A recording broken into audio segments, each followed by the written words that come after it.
You know, I never thought I would sew or be a seamstress. It's not something that I first thought of, but I love it. It's very therapeutic.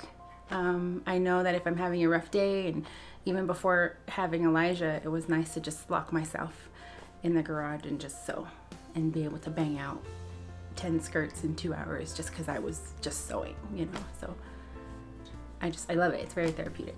Yes, I do have some family ties into sewing. My grandmother used to sew. She had a little round tomato, and she would do all her pins in it, right? So when I was younger, I used to get all her pins and I would put them in like the form, her name was Sally, so I'd put them in the form of like an S, and then her last name was Madrid, so I'd put SM, you know, I just make all these different things. But I didn't think that that was a big part of me sewing until now, actually. I didn't really think about it.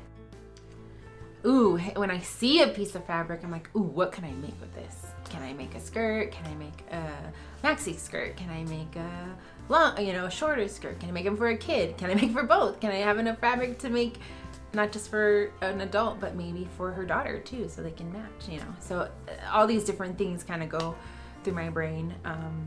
Is it stretchy enough to where I don't need a zipper? Do I have to add a zipper? Can I add pockets? You know, just all these different things come into play when I see the fabric.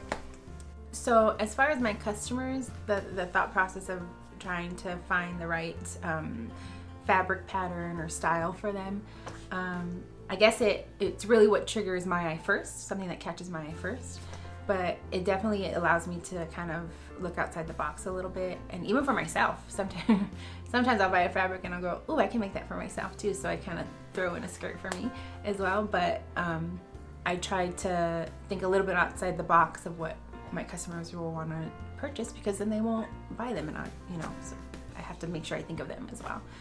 I am completely grateful for them, because I wouldn't be able to stay home with the kids. You know, Isaiah's 12 and he's more, you know, self-sufficient and helps me out a lot around the house. But now having Elijah, just being able to stay home with him has been amazing.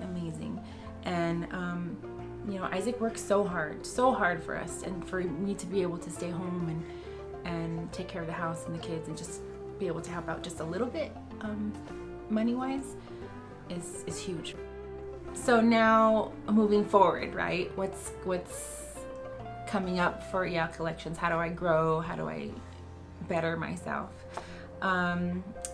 So I just started also doing some sewing workshops, doing beginners, advanced, intermediate, that kind of thing. Eventually show some classes how to make their own skirt so that they can learn how to do that too. Right now I just do skirts, but I do want to do dresses. I get a lot of requests for them, so I'd really like to be able to do them, but they kind of scare me. So I gotta muster up the courage to just make one, even if it's just for myself. And then I do different pop-up events, or people ask me, hey, can you do a pop-up at my home? I have some other friends who want to do it. Yeah, sure. So that kind of travels with me when I go. Instagram is my best friend to my business, so I post a lot of things like that on Instagram to promote different sales and pop-up events and all that.